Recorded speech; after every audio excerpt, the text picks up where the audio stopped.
श्री अखिलेश यादव जी।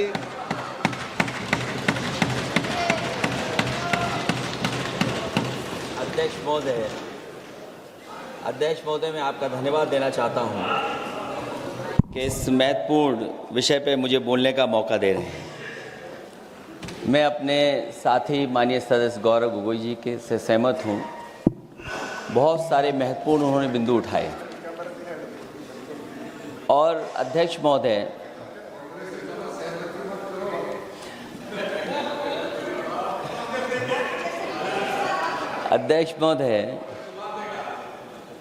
मुझसे ज़्यादा मेरे रिश्ते शायद हमारे विपक्ष के लोग ज़्यादा जान रहे हैं और जितना विपक्ष के लोग नज़र रखेंगे मैं समझता हूँ उतना रिश्ते और मजबूत हो जाएंगे।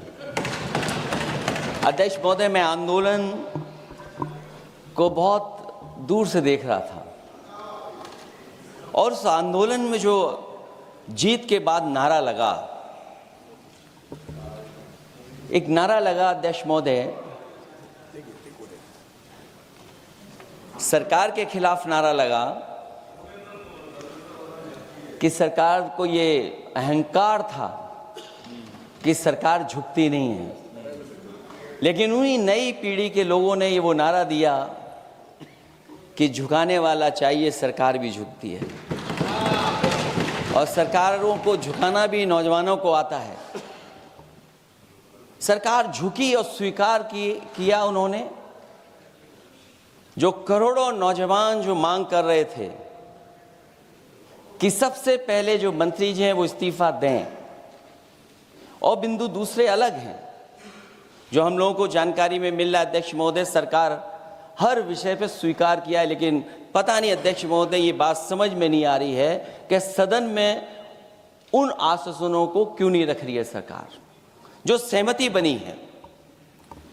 और उसके बाद अध्यक्ष महोदय, हम लोगों ने देखा कि जब मंत्री जी लौटे हैं, मंत्री नहीं रहे, उसके बाद सदन के बाहर उनका स्वागत किया गया। अध्यक्ष महोदय, जो स्वागत हुआ उसके लिए हमें कोई शिकायत नहीं है, लेकिन माननीय सदस्यों को कितनी बड़ी राहत मिली होगी, कितने बड़े संकट से बचाया उन्होंने।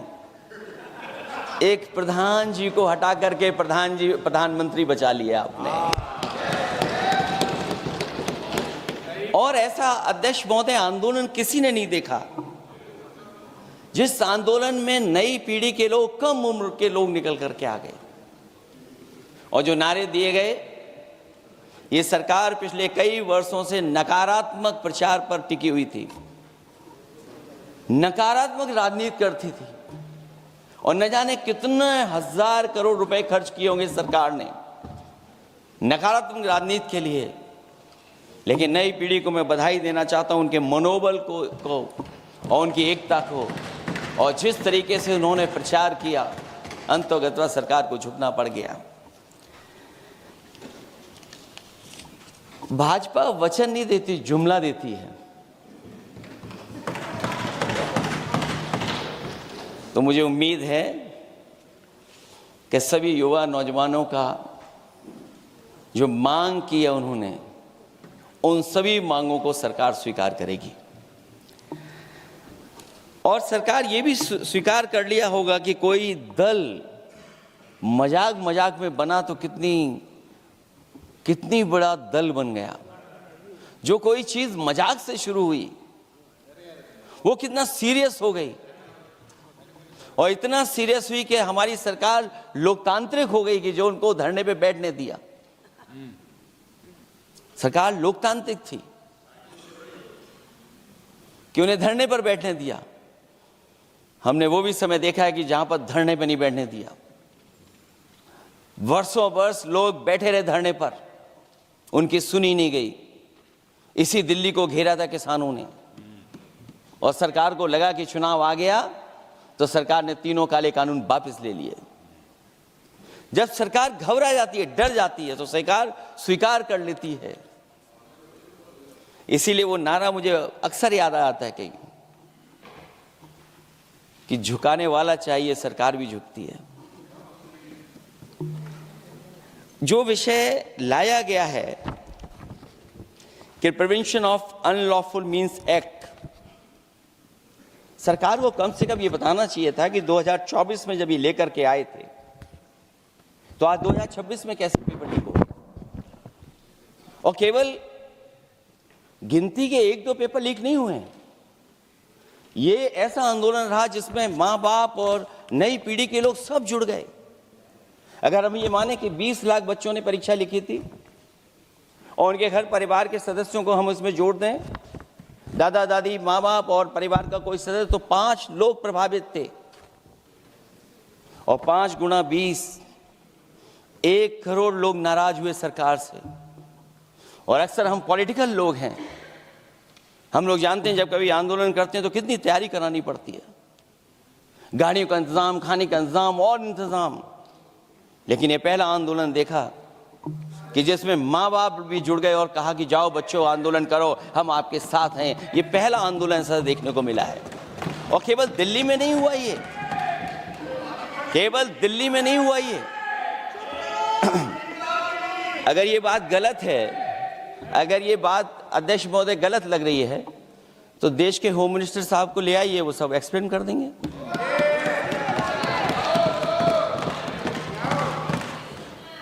पहला आंदोलन जिसमें माँ बाप ने साथ दिया, क्योंकि परीक्षा से कितना दुखी हैं लोग।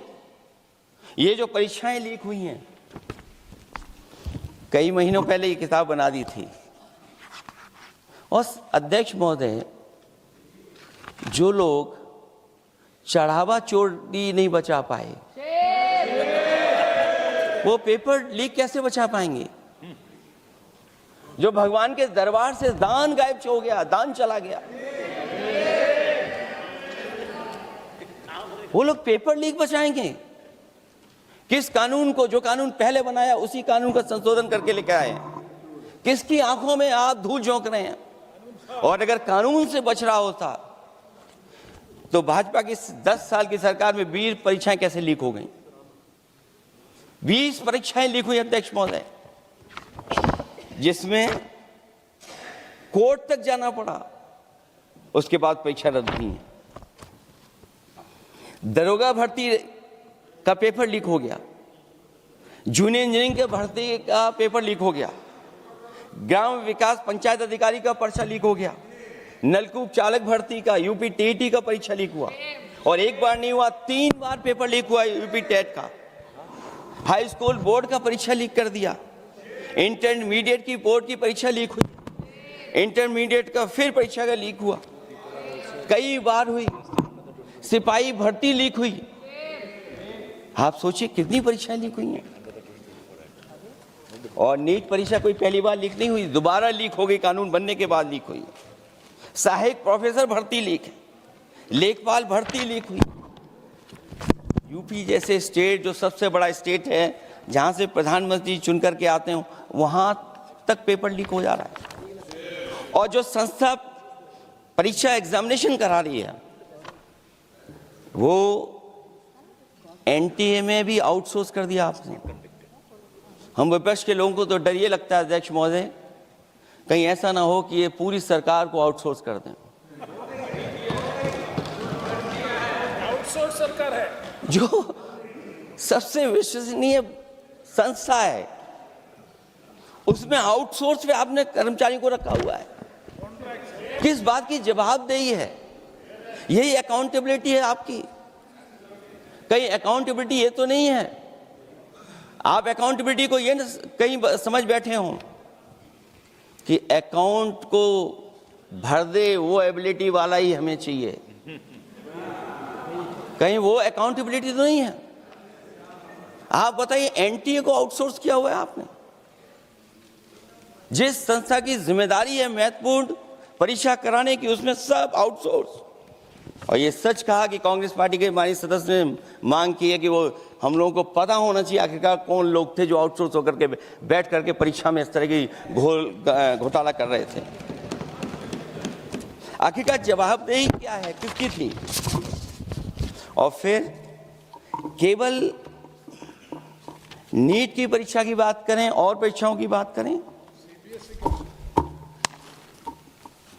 अगर हम अध्यक्ष महोदय, जब से सरकार बनी है तब से सरकार की कोशिश रही है कि शिक्षा, परीक्षा और यूनिवर्सिटी का ताना बाना पूरा ध्वस्त हो जाए, उसको एक रंगी बना दें हम, उसमें अंडरग्राउंड अनरजिस्टर्ड लोग शामिल हो जाएं। ये पिछले जब से भारतीय जनता पार्टी की सरकार आई है तब से हो रहा है। और फिर शुरुआत कहां से होती है? क्योंकि आप नहीं चाहते कि देश के गरीब लोग पढ़ें लिखें आगे बढ़ें। सरकार ने सबसे पहले हमला किया प्राइमरी स्कूल पर, और प्राइमरी स्कूल कितने बंद किए हैं आपने? जहां से बच्चे की शिक्षा की यात्रा शुरू होती है। एक गरीब परिवार का बेटा, बच्चे कहां से पढ़ करके निकलते हैं? सबसे पहले प्राथमिक शिक्षा सरकारी स्कूलों से पढ़ करके निकलते हैं। हमारे बहुत सारे माननीय सदस्य होंगे, वो उन्हीं प्राथमिक विद्यालयों से पढ़ करके आज इस सदन तक पहुंचे होंगे।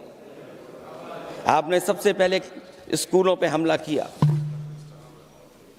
और प्राइमरी से लेकर के नौकरी तक पे आपने हमला किया है। युवाओं के भविष्य पर आपने चोट पहुंचाने का काम किया है। और जो प्राइमरी स्कूल जो आपने बंद किए हैं, वो इसीलिए बंद किए हैं आपने कि पिछड़े, दलित और गरीब के वर्ग के परिवारों के बच्चे पढ़ लिख न जाएं। क्योंकि आज भी अगर हम देखते हैं प्राइमरी स्कूल में कौन पढ़ने जा रहा है? सबसे समाज के गरीब परिवार के बच्चे पढ़ करने जा रहे हैं। सबसे पहला हमला आपने वही किया, और इसीलिए किया क्योंकि नींव पर ही अगर हमला होगा तो ये आगे नहीं बढ़ पाएंगे। जो आंकड़े सरकार के बताए गए हैं, 1 लाख से ज्यादा सरकारी प्राइमरी स्कूल बंद कर दिए सरकार ने। और अगर ये बात गलत है तो हमें उम्मीद है सरकार इस पर भी जवाब देगी। और अगर हम आंकड़े निकालें तो जो आंकड़े दिखाई दे रहे हैं, यूपी में सबसे ज्यादा प्राइमरी स्कूल बंद हुए हैं। और ये सरकार के आंकड़े हैं कि 7 लाख से ऊपर विद्यालय थे जो अब 6 लाख रह गए हैं। और यूपी में तो सबसे ज्यादा बंद हुए हैं। उत्तर प्रदेश में 26,386 सरकारी प्राइमरी स्कूल बंद कर दिए सरकार ने। और केवल प्राइमरी स्कूल बंद नहीं किए हैं, नौकरी पे भी हमला किया है। 69,000 शिक्षक भर्ती को लेकर के बड़े पैमाने पर घोटाला किया गया। और घोटाला इतना बड़ा है कि वो सभी कोर्टों में गए हैं और पिछले कई वर्षों से आंदोलन कर रहे हैं। कोई स्थान नहीं बचा अध्यक्ष महोदय जहां पर वो शिक्षक भर्ती के लोग न गए हों। मंत्रियों के यहाँ गए हैं, आंदोलन किया है, हाई कोर्ट गए हैं, सुप्रीम कोर्ट गए हैं। लेकिन देखिए सरकार भी कमाल की है कि सरकार उनको नौकरी नहीं देना चाहती। और इसलिए नौकरी नहीं देना चाहती है क्योंकि उन्होंने भर्ती गलत की है। और भर्ती में जिन लोगों का अधिकार छीना है वो सबसे ज़्यादा पिछड़े और दलित परिवार के बेटे, जिनका अधिकार इस सरकार ने छीना है। और ये अगर बात नहीं ठीक है तो हमें उम्मीद है कि सरकार इसका भी जवाब देगी। माध्यमिक स्कूलों को भी बंद किया जा रहा है और बड़े पैमाने पे स्कूल बंद हुए हैं। और जो बोर्ड की परीक्षाएं लीक हुई हैं, पूरे देश में बड़े पैमाने पर बोर्ड परीक्षाओं के पेपर लीक किए गए हैं। अध्यक्ष महोदय, हम जानना चाहते हैं कि आखिरकार 10वीं और 12वीं के पेपर लीक क्यों हो रहे हैं? 10वीं और 12वीं के पेपर लीक क्यों हो रहे हैं? इसके लिए अगर कोई सरकार के पास जवाब हो तो बताएं।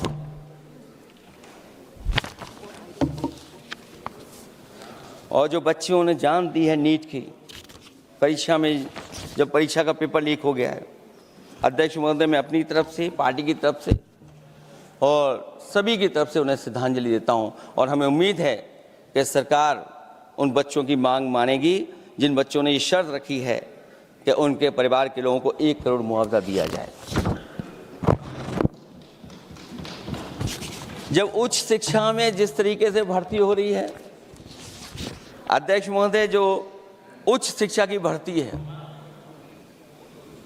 उसमें जो अपॉइंटमेंट हो रहे हैं उनके बारे में तो क्या चर्चा करें कि जब संस्था पे सबसे ऊपर बैठा व्यक्ति ही अन्याय करेगा तो पूरी संस्था में अन्याय होगा। जब से ये सरकार आई है, जो बड़ी बड़ी संस्थाएं हैं उन सब संस्थाओं में एक रंगी लोगों को बैठा करके उन संस्थाओं को ध्वस्त करने का काम कर रहे हैं, और न केवल उन संस्थाओं को खराब कर रहे हैं बल्कि अध्यक्ष महोदय, उत्तर प्रदेश में एक स्वतंत्र सेनानी, उनके नाम पर यूनिवर्सिटी बनी, मौलाना जौहर यूनिवर्सिटी। यूनिवर्सिटी बनकर के तैयार हो गई। इन्होंने कोई सरकारी यूनिवर्सिटी नहीं बनाई, और अगर कोई प्राइवेट यूनिवर्सिटी बन भी गई है तो उसको भी हथौड़ा लेकर के तोड़ने की तैयारी कर रहे हैं ये लोग। ये नफरत की राजनीति कहां लेकर के पहुंचा देगी। और जब से बीजेपी की सरकार आई है तब से नफरत की राजनीति और दूसरे लोगों के साथ किस तरह का व्यवहार हो रहा है, उन्हें कहीं भी न्याय तक नहीं दिला पाई सरकार। और जब नौकरी की बात आ जाए तो अध्यक्ष महोदय, अग्निवीर भर्ती में भी जो हर साल में कितनी भर्ती होती थी, कभी 80,000 भर्ती हुआ करती थी, अब भर्ती केवल 10,000 हो पा रही है। आखिरकार अध्यक्ष महोदय, सरकार नौजवानों की पढ़ाई और नौकरी पे हमला क्यों कर रही है, और नौकरी पे हमला क्यों हो रहा है? जब आप ये कहते हैं कि हमारे नौजवान हमारी डेमोग्राफिक डिविडेंड बन करके आए हैं, कहीं यही नौजवान हमारी आपदा न बन जाए, इसके बारे में भी सरकार को सोचना चाहिए। और मैं ये जरूर कहना चाहता हूं कि अध्यक्ष महोदय, अगर शिक्षा अच्छी होगी, परीक्षा सच्ची होगी, तो तरक्की भी पक्की होगी। और ये तरक्की नहीं चाहते हैं, इसीलिए शिक्षा पर और परीक्षा पर हमला कर रहे हैं। मैं इन्हीं शब्दों के साथ अध्यक्ष महोदय आपका धन्यवाद देता हूं। और जो बिल लेकर के आए हैं आप, बिल तो 24 में भी लेकर के आए थे आप, जो 24 में बिल लेकर के आए थे, उसके बाद नीट परीक्षा का पेपर लीक क्यों हो गया, ये आप बता देना मंत्री जी। आपको एक कानून बनाने के बाद दूसरा कानून बनाना पड़ रहा है, ये क्या वजह है? और आपको मंत्री जी का स्वागत इसलिए करना पड़ रहा है कि आपको संकट से बचा लिया। और अगर अखिलेश जी तो समाजवादी है। मैं पूछना चाहता हूं कि छात्रों का आंदोलन के बाद सरकार उनका बात सुन के पार्लियामेंट में बिल लेके आता है, ये अच्छा है, या जो आंदोलन होता है तो उसको कुचलने के लिए देश में इमरजेंसी लगा देता है, वो अच्छा? आप बता दीजिए।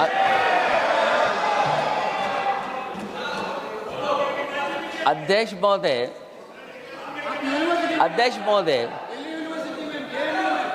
महोदय, मैं इमरजेंसी को तो नहीं देखा हूं, लेकिन इमरजेंसी में क्या क्या हुआ है वो अभी दिल्ली की राजधानी में भी देखने को मिल गया है।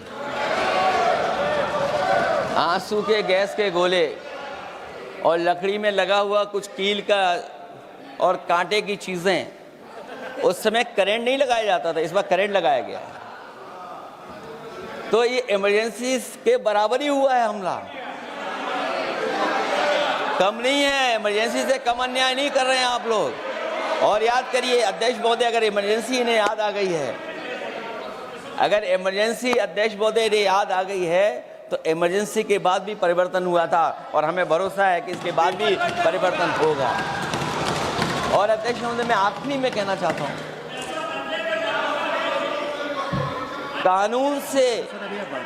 कानून से नहीं, नियत साफ होगी तब नीट का परीक्षा साफ होगी। सवाल कानून का नहीं है, आपकी नियत साफ नहीं है। और जिस समय आपकी नियत साफ होगी तो परीक्षा भी साफ हो जाएगी। और हमारे साथी जो कुछ और बातें उठा रहे हैं, आज मौका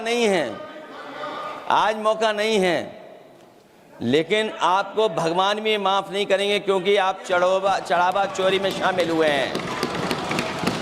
और चढ़ावा ही नहीं, जो गुप्त दान था वो भी चोरी हुआ है, गुप्त दान। और ये पाप की श्रेणी में नहीं आता है, महापाप की श्रेणी में आता है। Akhilesh ji bill pay. और अध्यक्ष महोदय, आखिरी में मैं इतना ही कहना चाहता हूं, शिक्षा की रक्षा के लिए जो आंदोलन हुआ है वो हमेशा आंदोलन जीतेंगे। बहुत बहुत धन्यवाद, बहुत बहुत आभार प्रकट करता हूं आपका।